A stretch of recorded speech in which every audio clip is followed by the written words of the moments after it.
અમરેલી જિલ્લાના જાળિયા ગામમાં ગૌચરની જમીન પર દબાણ થયાનો ગ્રામજનોએ આક્ષેપ કર્યો છે. પશુપાલકોનું કહેવું છે કે ચરિયાણની જમીન ઘટતા પશુઓ માટે ગંભીર મુશ્કેલી ઊભી થઈ છે. આ મામલે ગ્રામજનોએ પંચાયતમાં લેખિત રજૂઆત કરી દબાણ દૂર કરવાની માંગ સાથે આંદોલનની ચીમકી ઉચ્ચારી છે.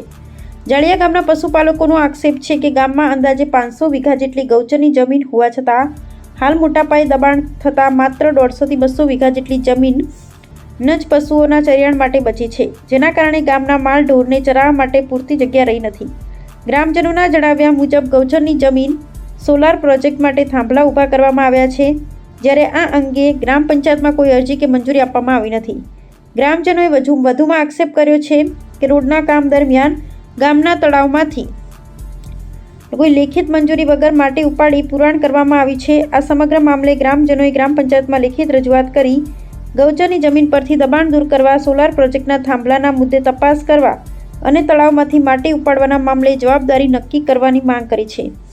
પશુપાલકોનું કહેવું છે કે જાળિયા ગામમાં અંદાજે 1000 જેટલી ગાયો સહિત મોટી સંખ્યામાં માલ ઢોર છે અને ગામના મોટાભાગના પરિવારોનો મુખ્ય વ્યવસાય પશુપાલન છે, પરંતુ ગૌચરની જમીન પર દબાણ થવાથી હવે પશુઓને ચરાવવા માટે જગ્યા બચી નથી. ગ્રામજનોનો આક્ષેપ છે કે જ્યાં થોડી જમીન બચી છે ત્યાં પણ ખાડા અને અન્ય અવરોધો ઊભા થતાં ચરિયાણની સ્થિતિ વધુ વિકટ બની છે. ગ્રામજનોએ જણાવ્યું કે આ મુદ્દે તેઓએ ગ્રામ પંચાયત સહિત સંબંધિત તંત્ર, જનપ્રતિનિધિઓ સમક્ષ પણ અનેક વખત રજૂઆત કરી છે.